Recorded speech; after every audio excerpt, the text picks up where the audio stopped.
Bible ఇలా చెబుతోంది, దేవుడు భూమి అంతముల వరకు తీర్పు తీర్చేవాడుగా ఉన్నాడు అని.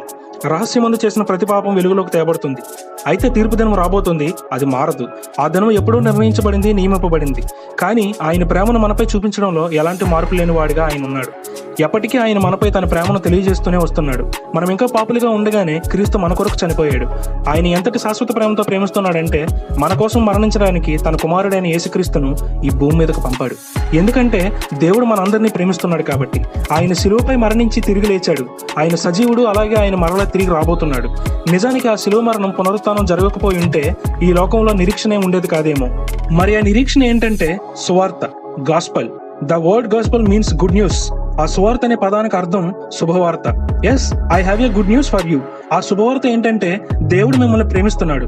ఎస్, మీ జీవితం పట్ల ఆయనకు ఒక ప్రణాళిక ఉంది. మీరు జీవించడానికి ఒక ఉద్దేశం ఉంది. మీ ఉనికికి ఒక కారణం ఉంది. ఎటువంటి నిరాశ చెందొద్దు. నీ చుట్టూ ఉన్న భయానక పరిస్థితులను బట్టి అస్సలు భయపడొద్దు. నీవు నేను నమ్మినటువంటి దేవుడు ఇప్పటికీ ఆయన సర్వాధికారిగానే ఉన్నాడు. ఇప్పటికీ ఆయన సింహాసనంపై ఆసీనుడై ఉన్నాడు. మరి ఎవరైతే ఆయన సేవిస్తారో, అనుసరిస్తారో అటువంటి వారికి రేపటి కంటే ఉజ్వలమైన భవిష్యత్తు ఉంటుంది.